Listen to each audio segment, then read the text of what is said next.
Thank you for listening to the show on Really Big Something Channel. November 29th, 2017. The Kuhner Report, presented by Kelly Financial Services. This is the Kuhner Report. He will take care of that situation. Rocket Man does it. Launches a modern intercontinental ballistic missile that can now hit any city in the United States and pretty much any country in the world. Are we now on an inevitable collision course towards war with North Korea? We're going to discuss this, but first, my friends, I have a fresh column up on Elizabeth Warren.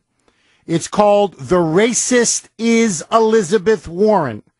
And it discusses really her Cherokee or phony Cherokee heritage, how she peddled it to get a job, but why deep down she is the racist, not Donald Trump, and why she owes everybody an apology and not Trump. It is a devastating column. I'm urging all of you, please, if you can, go to WRKO.com. It is right up there, Kuhner's Corner. The Racist is Elizabeth Warren. Please send it off to as many people as possible, because I am telling you, she is now starting to crumble under the weight of the attacks against her phony, fake Indian heritage. Okay, furthermore, it's an epiphany. It's a miracle. Mark it down at 135. The Moonbats are now agreeing with the Kuhner man. We're going to have a liberal on to discuss a very important issue that's going to affect many of you, and he actually agrees with me, or in this case, I also happen to agree with him.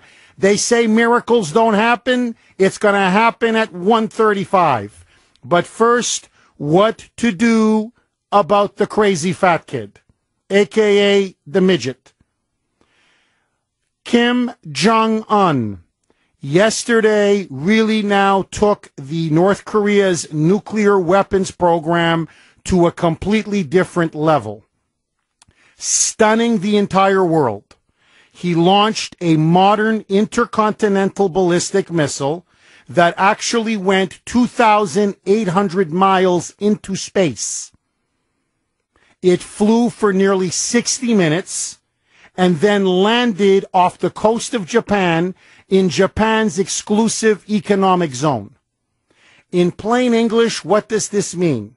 It now means that Pyongyang, the mad midget, now has the capability of hitting every city in the United States, including, by the way, Washington, New York, and Boston. He now also has the potential to hit pretty much any country in the world. And so what North Korea has now done is they have now almost successfully completed their nuclear weapons program. What they have now is a nuclear arsenal. They have the nuclear bombs. They now have the delivery system, the missiles to deliver them pretty much anywhere around the world, not just the West Coast, not just Alaska, but now they could actually hit, as I said, Boston, New York, Washington, any city, almost any country on the planet. The last final step is to put a miniaturized nuclear warhead onto the intercontinental ballistic missile. Once they have that, then Kim Jong-un will be able to nuke or attack any country, any city on the planet. Most experts say he will easily cross that threshold, achieve that final step next year, most likely by the middle of 2018. So this means that for President Trump, his window is now narrow, and it is narrowing on what to do about North Korea and Rocket Man. Listen now to President Trump, a very serious President Trump, in the Oval Office with General Mattis, Secretary of Defense, sitting right beside him, saying this problem must and will be dealt with. Roll it, Brittany. Nothing changed. Nothing changed. We have a very serious approach, and nothing changed. We take it very seriously. We will take care of it. We have General Mattis in the room with us, and we've had a long discussion on it. It is a situation that we will handle. Now, what is also happening is it's not just that North Korea is now clearly on the last step towards a full-fledged nuclear weapons program. South Korea is now engaging in military exercises. They have now tested several missiles landing off the coast or close to North Korea. So South Korea is now saber-rattling. They are also engaging in military exercises aimed at launching pinprick precision strikes at North Korean nuclear weapons facilities and North Korea weapons plants to see if they can try to dismember or dismantle Kim's nuclear weapons program by launching surgical strikes. So, as this now is happening on the peninsula, President Trump called President Xi Jinping of China. According to President Trump, at least what he wrote on Twitter, what he tweeted out, the Chinese, he says, have now agreed to a heavier, more severe round of sanctions against North Korea. So it looks like the Chinese are starting to put the economic screws into Pyongyang and into Rocket Man. However, what is crystal clear is that now the military option and all military options are now on the table. Listen to General Mattis say, we have now entered a new and dangerous phase in our conflict with North Korea. Roll it, Brittany. Senator Speaker, a little over 2.5 hours ago, North Korea launched an intercontinental ballistic missile. It went higher, frankly, than any previous shot they've taken. It's a research and development effort on their part to continue building ballistic missiles that could threaten everywhere in the world, basically. And in response, the South Koreans have fired some pinpoint missiles out into the water to make certain North Korea understands that they could be taken under fire by our ally. But the bottom line is it's a continued effort to build a threat, a ballistic missile threat that endangers world peace, regional peace, and certainly the United States. Okay. Now, I want to play one more audio because I think what is now happening is this. If you listen to President Trump and you listen to Secretary of Defense General Mattis, they are keeping their cards quite close to their chest. It's obvious they're looking at all options, and they're looking at different, even military options. Mike Pence, the vice president, who's also been engaged in many of these talks, involved in these talks with the Pentagon, with the military, with President Trump, he's a bit different. He's more of an evangelical Christian. He tends to wear his heart more on his sleeve. He's a little bit more expressive. He sort of speaks from the heart a little bit more, doesn't keep his cards as close. Listen now. He delivered a speech in Washington. Listening to his tone, listening now to the cadence in his voice, the seriousness in his voice, you can tell that Mike Pence is now almost pleading with the mad midget, don't cross that final red line. Do not test the resolve of this president. Do not test the resolve of our military. Do not test the resolve of the United States of America. Because you and potentially millions of North Koreans will die. Young men, think about what you're doing before you do it. Listen now to Mike Pence essentially say we are now looking at a possible massive military intervention unless the mad midget pulls back from the brink. Roll it, Brittany. Just last week, President Trump declared North Korea a state sponsor of terror. And in the wake of today's provocation, our administration is considering additional measures.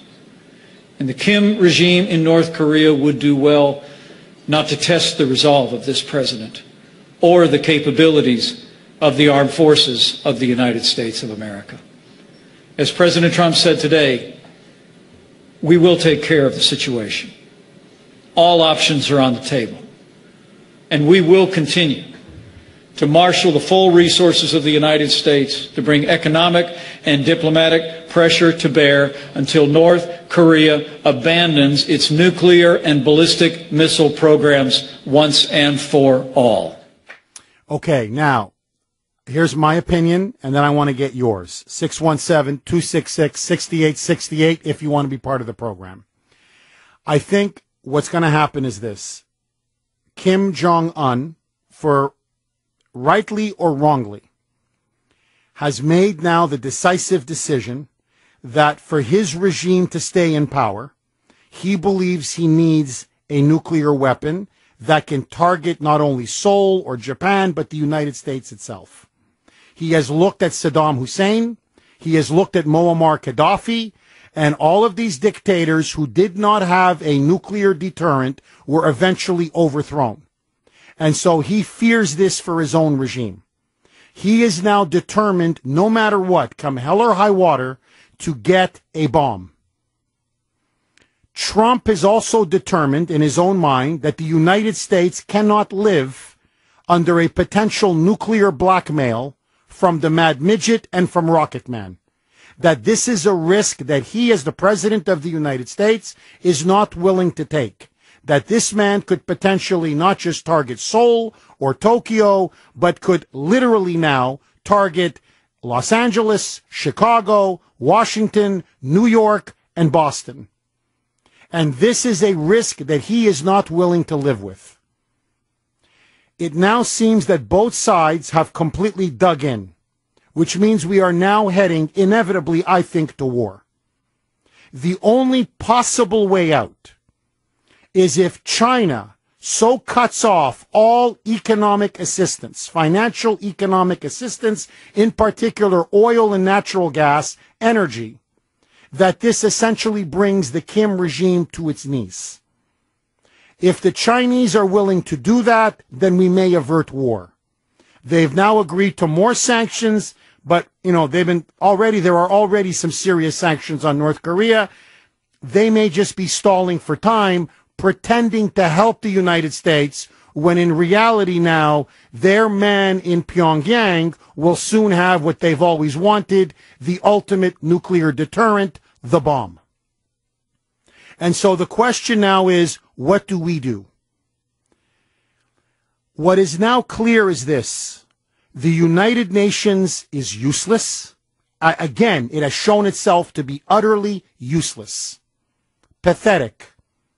Here you have a man who now has a nuclear bomb, a vicious dictator who enslaves, tortures, and starves his own people, who threatens his neighbors, threatens South Korea, threatens Japan, has threatened nuclear war with the United States repeatedly, has behaved in the most irresponsible, reckless fashion imaginable, has broken sanction after sanction, international law after international law, and yet the United Nations does absolutely nothing.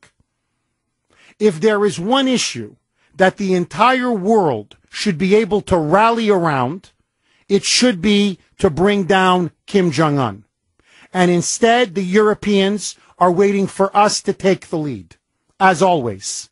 And the UN sits around and dithers. Here's now what I think we need to do. I am an America First nationalist. I am not an interventionist. I believe we already have enough wars. However, that being said, I would give China 1 month. You have until January 1st. Unless you turn off the tap and bring down this regime on your own, here is what's going to happen. We are going to impose a 35% tariff on all Chinese goods. Your unlimited access to the American market, the days of you taking advantage of us are over. If you can't rein him in, you're useless to us. On January 1st, 35% tariffs, right across the board. Number two, if the North wants nuclear weapons, no problem. We will sell and give South Korea, 100 nuclear weapons. We will nuclearize the Korean Peninsula. And so if Kim Jong-un ever decides to launch another missile again, we will wipe North Korea off the face of the earth. And more than that, this will then militarily contain China. Finally, Japan, which has done nothing in this, nothing. Japan just happens to be there and be our ally. What the North did yesterday was an act of war. You don't fire missiles off the coast of nations, especially in their economic zones. It is now time to tell the Japanese, World War II is over. You're a radically different country. We are going to nuke up Japan like we're going to nuke up South Korea, and we're going to put all restraints off spending on the Japanese military. Let the Japanese now build up a huge military, have their own nuclear arsenal, and what this will do is two quick things. Number one, it will act as a massive deterrent against Kim Jong-un and give us the potential to wipe his regime off the map if he should even blink the wrong way at us. And number two, by nuking up Japan and building up Japan's military, nuking up South Korea and building up their military, we will also contain the Chinese dragon. In other words, the time for talk is over. To Beijing, you want peace? Take care of the mad midget. You don't want to take care of the mad midget? Then you're going to pay the ultimate price. Your days as the dominant power in Asia are over. It's time to put America first. Agree? Disagree? What would you do to handle this situation? 617-266-6868. Your calls next. Nothing changed. Nothing changed. We have a very serious approach, and nothing changed. We take it very seriously. We will take care of it. We have General Mattis in the room with us, and we've had a long discussion on it. It is a situation that we will handle. But the question is, what should the president do? North Korea has now crossed another threshold, stunning the world this time with a modern intercontinental ballistic missile test, an ICBM, that went 2,800 miles into outer space. It was in flight for nearly an hour. What this now means in plain English, they can now strike any city in the United States, including, by the way, Boston, New York, Washington, the entire East Coast, as well as practically any country on the face of the earth. They have the nuclear weapons. They have the delivery system now. The last and final step, which they're going to take next year without question, is to put a nuclear warhead on an ICBM. And at that point, they will have the nuclear bomb. Now, the president, as you know, is trying very hard to use diplomacy. He is a non-interventionist, as am I. He does not want this country dragged into another war. My fear is that the UN is going to do nothing, useless, and the Chinese are just going to run out the clock. So the question is, what do we do? 617-266-6868 is the number. You can text us at 680-680. This is from 781. Jeff, wipe a country off the face of the map, nuke up, everyone have guns, take a step back at the world that you seek. I live in the real world, 781. Let's wipe the country off the face of the map. Kim Jong-un is vowing to potentially nuke South Korea, Japan, or even the United States. So are you telling me that if North Korea would launch a nuclear missile and wipe Boston, let's say off the face of the earth, and slaughter millions of people, that the United States should stand back and do nothing? And not have a potential deterrent for that? Are you serious? Now, as for nuking up, I've never understood this argument. Why is it only an elite club of nations that should be allowed to have nuclear weapons. So if North Korea can eventually go nuclear, why can't South Korea, which lives on the peninsula, is a democratic country, an ally of the United States, a very good global actor, why can't they have nuclear weapons? China has nuclear weapons. Now, as for Japan, Japan already has an impressive military, but World War II is over. So there are limits on Japan on how much of their GDP they can spend on the military. Well, Japan today is not the Japan of 1945. So why cannot Japan have a serious, full-fledged military to defend themselves from the growing menace of North Korea and the growing menace of China? How come we're the only ones who can have a big military? Or England, or China, or Russia? Why can't the Japanese have the means to defend themselves? And finally, if you're going to have a madman launching missiles off of your coast, as he just did, Japan shouldn't have the right to have nuclear weapons?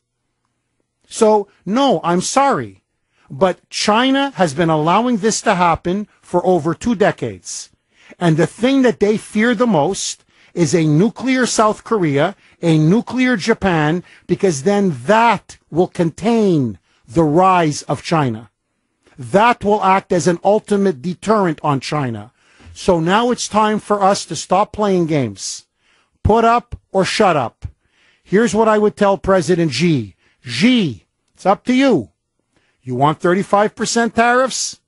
You want nuclear weapons on the southern half of the Korean peninsula? You want Japan to be a military tiger?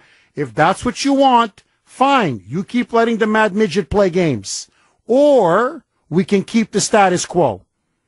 But the mad midget must go, and that's on you. That's not on us. 617-266-6868. Jackie Murphy has the latest, and then we'll take all of your calls. Take it away, Jackie. He did it. I got to give Rocket Man credit, the mad midget. Boy, did he do it this time. So he's now got a modern intercontinental ballistic missile. He tested it successfully yesterday, sending shockwaves throughout the entire world. The last step now, he can target any city. The last step now is to put a miniaturized nuclear warhead on the top of one of those ICBMs, and he can destroy and annihilate pretty much any city or even, say, a small country anywhere in the world. And so the question now is, what do we do? What does the world do? What should we do? Brian in Marshfield, you're up first. Go ahead, Brian, and welcome. What do you say, Jeff? Hey, Brian. I like your views on what's going on here. I like the little mad midget. I think we ought to just take them off the map now. It's the best call. Why wait for them to make it any more dangerous situation and put anyone in danger? Why wait for him to get nuclear warheads? Take them out. Brian, let me ask you this. When you say take them out, do you mean like a surgical strike where we send in like the Air Force, special operations, we assassinate him, or do you mean we just go in heavy and just take his regime down? I think heavy is the way to go. I don't think special operations is what they need. They need to just be taken out. Brian, thank you for that call. Look, that's the pressure that's now growing on the president. Now, I think personally that would be a disaster, and I'll tell you why. And I think on this, Steve Bannon is right. If you remember what Steve Bannon said, the problem with North Korea and the conundrum that we face is that if we were to launch a military attack on North Korea, this would trigger a devastating response by the North. Now, it's not that we can't defeat them. Of course we can. But they have millions of artillery shells that they could rain down on Seoul, South Korea, which would kill up to maybe 10 million people. Remember, they also they do have nuclear bombs. They can't put them on a warhead, but they do have nuclear bombs. They could actually even detonate a dirty bomb in Seoul. So what you're looking at is, we're talking World War II, World War I. You're talking about potentially millions dead. We have 29,000 U.S. troops along the DMZ. They, I think, would suffer tremendously. They may even all be killed if there is a massive military exchange. That's why, to me, they've always been hostages, a tripwire, and I've been arguing for years, get them the hell out. Because if there is an exchange on the Korean Peninsula, it's going to be our boys that are going to be shot and killed and cut down first. So, and that could also potentially draw in China. China would not want to see the Kim regime wiped off the face of the earth. And if that did draw in China, then we're looking at World War III. So this is why this is one of the most dangerous, complex, complicated issues on really on the face of the planet. And so that's why I'm to me, going to war over North Korea, unless you get an agreement from the Chinese that they would not intervene, that they would not interfere to defend or prop up the North Korean government, could potentially lead to World War III. Now, I can tell you this with absolute certainty. The South Koreans believe that they can take out Kim Jong-un with a special operation forces raid. And so they believe that in combination with American special operations forces, that they could potentially take him out and take his top people out. Now, who would replace him? Would it lead to massive instability? Would there be massive refugees pouring from North Korea into China or into South Korea? Who knows? I would rather we do that, to be honest, just take out the mad midget, enough is enough, than go heavy. Because if we go heavy, you can't control what happens after that point. And I don't even think the South Koreans want us to go heavy, because obviously they're the ones that may lose millions of their own citizens. That's why for Trump to pull this off, he needs to thread the needle. And by the way, thank you, Barack Hussein Obama. This is what happens when the Democrats kick the can down the road for 8 years and do absolutely nothing. Now, we've inherited a mess. Trump has a mess. We have a mess. The whole world has a mess. What did I tell you? Obama was the worst president the United States ever had. Arthur in Chestnut Hill. Go ahead, Arthur. Thanks for taking my call. Well, the last three Democratic presidents were the worst that this country. Well, those two and Jimmy Carter, they're responsible. But you know, when you look back on Clinton's presidency, Jeff, I believe the Chinese ran the foreign policy with Korea, and that's why he made that cupcake deal. He was probably in cahoots with China since he was bought and paid for by them. And second of all, if I could make this point, I think that this country, I hope, would have learned a great lesson from the way the Israelis did a preemptive strike on all the air forces of Jordan, Egypt, and Syria the day before they were attacked, and that's what I would do if I were the Americans. First of all, the South Koreans, and I was in Korea for a year. I can tell you those South Korean soldiers are 5 times better than we were. And I was 30 miles from the DMC. They are great soldiers. Now, if they do a preemptive attack, and we do a preemptive attack by having aircraft carriers in the skies of doing war games, and then drop some resources there, I think that'd be the way to go. You have to surprise them, and you can't let them know anything's up. Arthur, let me ask you, and I want to ask all of you this key question. If you remember, Arthur, right? I mean, you know this even better than I do as a veteran and as somebody who really knows military issues.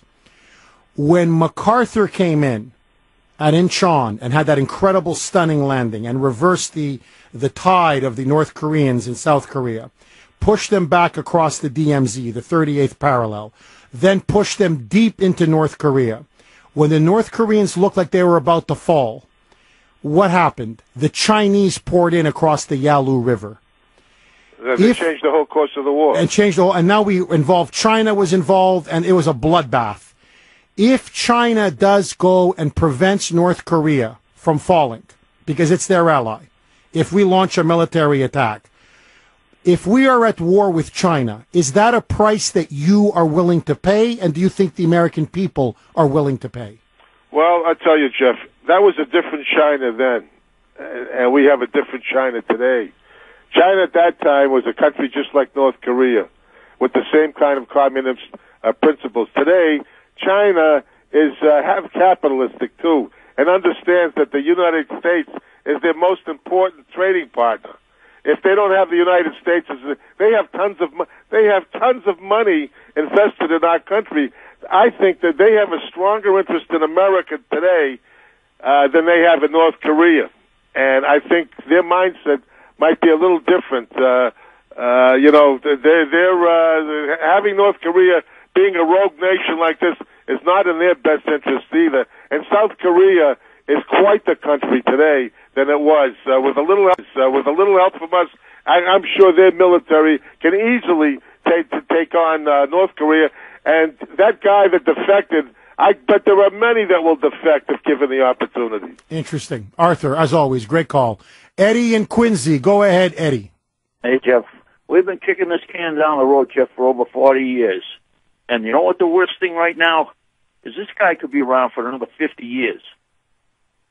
Yes. What is he, 32, 33? He's still a young... Yeah, he's a spring chicken. I mean, he's not going away. And, it's put up or shut up now. I think you're absolutely right. Rearm Japan. China knows exactly what Japan can do as an army. And they don't like it. They don't like each other. And so I think we've got to rearm Japan. We've got to get South Korea involved, which I think they already are. Threaten China. If there's a war, we're going to push with the UN to unite Korea. Unite the whole peninsula, and you're going to have a democracy right on your border. That's something they definitely do not want. And I would tell the generals in North Korea, don't come to us after this war and tell us you were ordered to do something, because you're going to be responsible, and we're going to hold you responsible. Eddie, I want to ask you, because I'm going to ask everybody this question. If we were to go military, okay, if we were to go in there and take out the North Korean regime, right, North Korea would respond, probably by attacking South Korea or even attacking our troops on the DMZ. Do you think this country has the appetite for another major war, another Iraq, another Afghanistan, with maybe thousands of Americans dying in the DMZ? You never do, Jeff. You know that. But like I just said, 40 years has gone by. We've done nothing. We just let this family just build up North Korea. They're starving their people. And, I don't know what to tell you. I think the only serious option is you got to get China and China's generals to talk to the North Korean generals, and you got to take this guy out. And you can keep North Korea, and it'll just be a different country. But you got to take this guy out. Amen, Eddie. Amen. On that last point, I'm with you 1,000%. Joe in Randolph, go ahead, Joe. Jeff, I have a scenario for how this will play out. But first, let me set the table. The communists have been in power for 68 years in that country. In 49, Mao took over. So they have never made so much money in the last 25 years. It's almost like in America over there for the Communist Party. So the cash that's coming from us, we make our phones, everything over there. They love that cash. So if Trump can keep up the slight pressure he's putting on, like he wants to do tariffs, or he'll bring the tariffs down, he'll do sweeter deals, but it has to be a good cop, bad cop thing. You've got to push correctly on them to do this. Now, how it's going to play out is some morning, because Trump knows something that he's not saying. Every time I see him, he knows something. They're burning the midnight oil at the Defense Department. You're going to open up the newspaper and see Kim Jong-un has died. I hope so.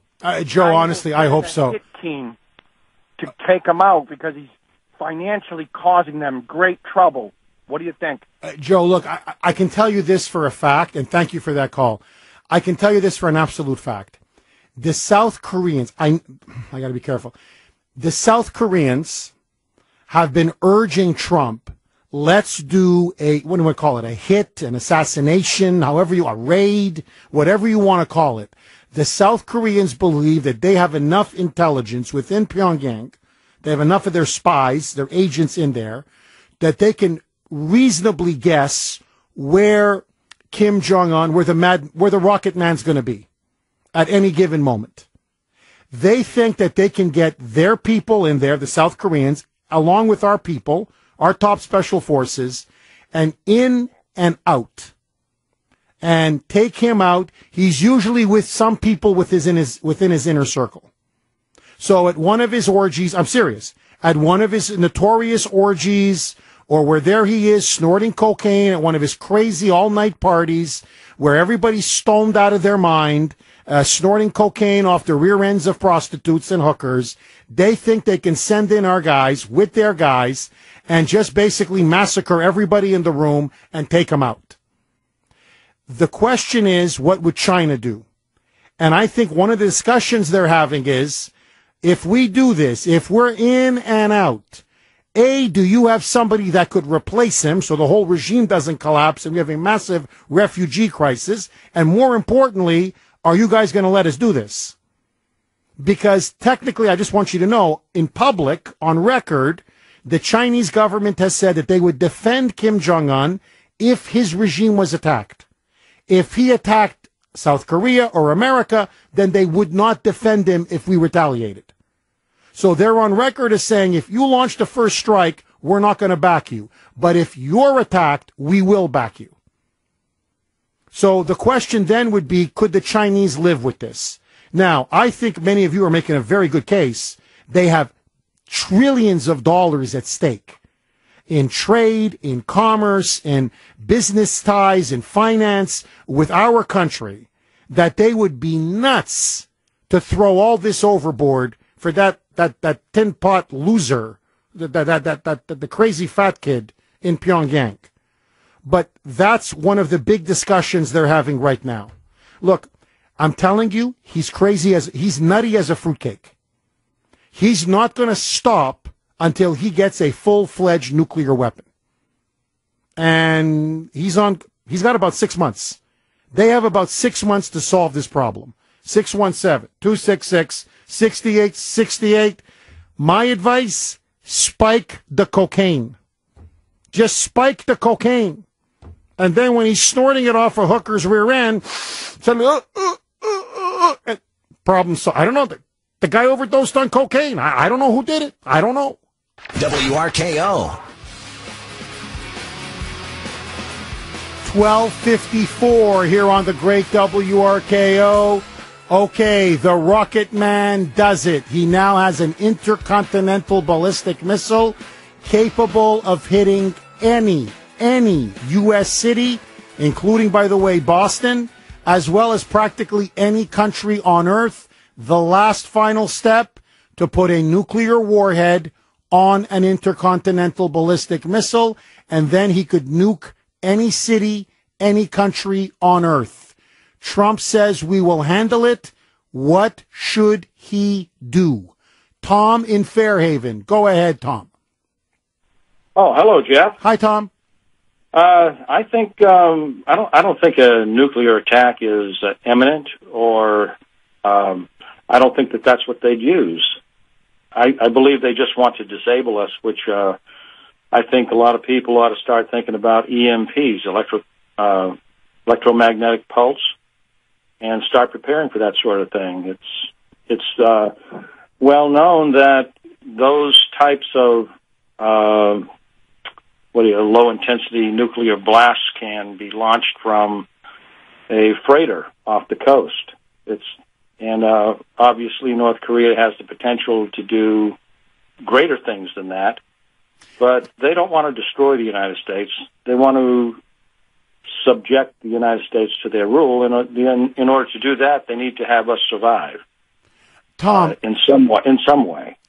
What do you think about basically telling the North and the Chinese, that's fine, if Kim can have nuclear weapons, if he's going to rush to have nuclear weapons, then we're going to send nuclear weapons to the South Koreans. They'll pay for it. They can afford it. And we'll also send nuclear weapons to the Japanese and allow them to have a full-fledged military. In other words, there's going to be serious geopolitical consequences, so they can have a nuclear deterrent as well. What do you think of that argument? Well, I think that's a long-range goal. It can't be done short range. President Trump has, I believe, already consolidated an alliance throughout the world with his trips to the Middle East, to Western Europe during the NATO conference, and also his last trip in the Pacific, Southeast Asia, so forth. And I believe he is trying to consolidate an alliance with the various countries that, in order to focus on North Korea and China like a laser light. Tom, you know what? I agree with you. And thank you for that call. I mean, I think behind the scenes, Trump is slowly squeezing, almost like a vice grip. He's squeezing the North Koreans, and he's also squeezing the Chinese. And I think he's going to squeeze and squeeze and squeeze until the mad midget just pops. Eddie in Topsfield. Go ahead, Eddie. Hey, I just wonder why that we don't start dropping pamphlets and pictures to the public in North Korea and around their military bases. Let them know what is coming. It might start them to get an uprising going over there. What do you think about that? Eddie, you know, that's a very, very interesting point. I've read several memoirs of dissidents who have fled North Korea. I don't know if you saw the piece in the New York Times. Not that I care for the New York Times, but they actually released pictures of what life is like in North Korea. They were allowed to come in and visit. It's an incredibly impoverished country. 85% of North Koreans live outside of the capital city. They live in sheer misery on borderline starvation. The only people that are allowed in to live in Pyongyang are the elites and the most devoted, fanatical supporters of Kim Jong-un. The streets, there are no cars on the streets. Everybody's going around in a bicycle. You know, all the moonbats here love bicycle lanes. Well, that's what communism gets you, except everybody's on a bike. This country, I think, has suffered so much under the Kim dynasty that if we were to offer them an alternative, a real chance to overthrow their oppressors, we could actually spark an internal uprising.